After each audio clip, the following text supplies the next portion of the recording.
ternyata masih ada satu masalah lagi Pak Ustadz. Kalau Ibu Susi ini ternyata kangen sama anak-anaknya. Karena nggak bisa ketemu nih, nggak dikasih izin sama orang tuanya Ibu Susi untuk ketemu sama anak-anaknya.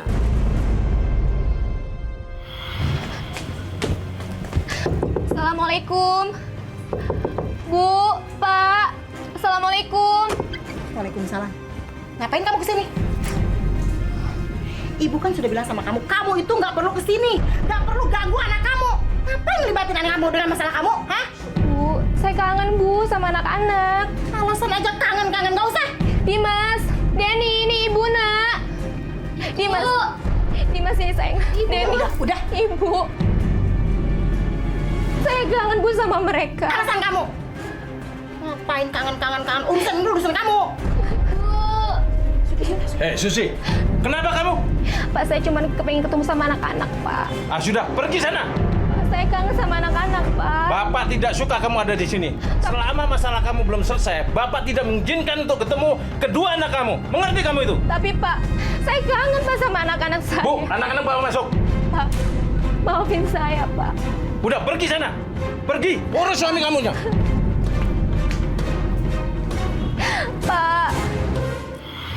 Jadi udah lama nggak ketemu ya? Udah berapa Udah 2 lama tahun, Ibu? Pak. 2 tahun, berarti setelah menikah sama yang baru ini kurang lebih, kemudian mereka sama orang tua ya tinggalnya. Saya nikah sama suami yang kedua udah 6 tahun. Karena tadi Baru 2 dititipkan, tahun kan? ini karena dititipkan. Nah, kenapa kok ayah sama ibunya Bu Susi ini nggak ngasih izin, kenapa? Awalnya begini, saya punya istri ketiga suami saya kan, ingin memiliki suami saya seutuhnya. Dia mencoba menggunakan, dia beberapa kali mau nyantet saya gitu. Masya Allah. Dan akhirnya saya juga karena sakit hati juga sama perempuan tersebut, saya mencoba menyantet perempuan itu. Ya Allah. Akhirnya saya pinjam uang rentenir untuk datang ke beberapa dukun santet untuk menyantet perempuan tersebut. Karena saya sakit hati sama perempuan tersebut. Ya Allah. Saya selalu dihina. Begini Bu Susi, Dari situ kemudian orang tua nggak suka dengan cara apa yang ibu lakukan begitu. Betul. Saya pulang, orang tua udah mengatakan, karena dari awal orang tua nggak setuju dengan suami kedua ini. ya, gini Bu Susi, Mas Farid. Ya. Ini pelajaran juga nih. Janganlah kita melakukan hal-hal yang melanggar syariat. Ini saya ulang berkali-kali. Iya. Mendatangin dukun itu. Bahkan jangan jelas, mendatangi tukang santet ini, mohon maaf, bagian dari kemusyrikan. Syirik. Karena apa? Dia percaya dengan kekuatan selain kekuatan yang miliknya Allah. Padahal kita mengucapkan la haula wala quwwata illa billah. Tidak ada kekuatan, tidak ada daya, tidak ada upaya kecuali milik Allah. Lalu kita datang. Kalau ada orang mengirim kita atau menyerang kita, menyantet kita, kita pasrahkan kepada Allah. Itu namanya orang hasud, Ibu. Orang hasud itu cirinya begini, wa intan samskun hasanatun tasuhum. Cirinya orang hasud itu kalau kita dapat kenikmatan, mereka gelisah, nggak suka.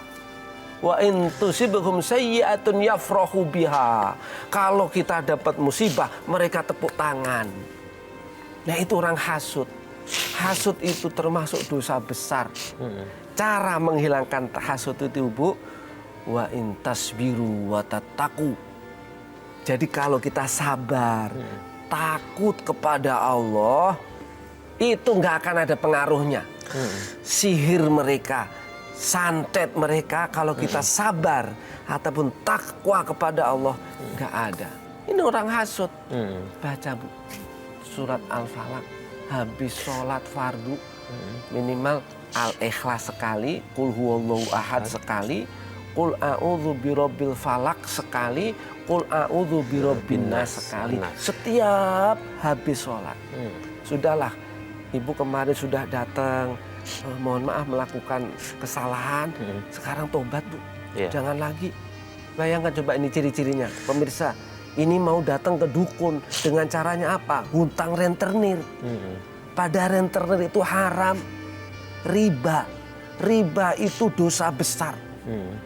Dosanya riba itu, pemirsa yang dirahmati oleh Allah, dalam sebuah hadis, 1 dirham riba Sekecil apapun riba, dosanya itu lebih besar daripada berzina 36 kali.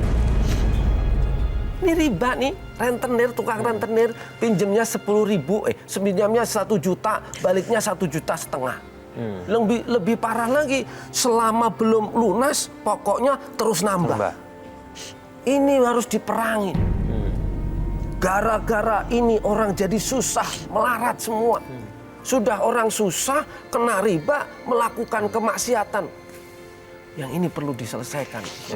Ya Bu Susi, ini hutangnya belum selesai juga. Betul, belum. Ya Allah. Pemirsa yang dirahmati, ini contoh. Nanti kita bertobat deh, bertobat. Sudah berhenti dah. Nggak usah percaya begitu. Jangan nanti ini nggak mempan.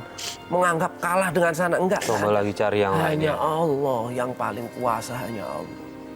Nanti Ibu Susi berhenti, baca istighfar deh. Minimal sekarang Bu, kalau lagi kerja, masih kerja Bu Susi?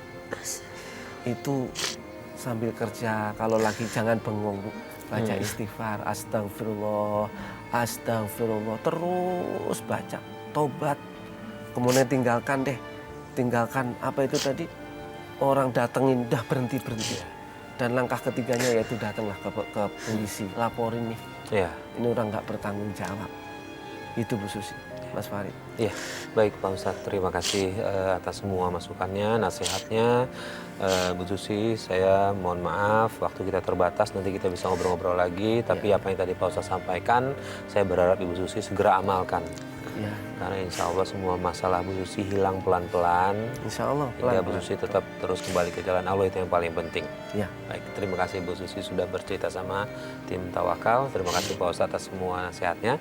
sama-sama. Ya.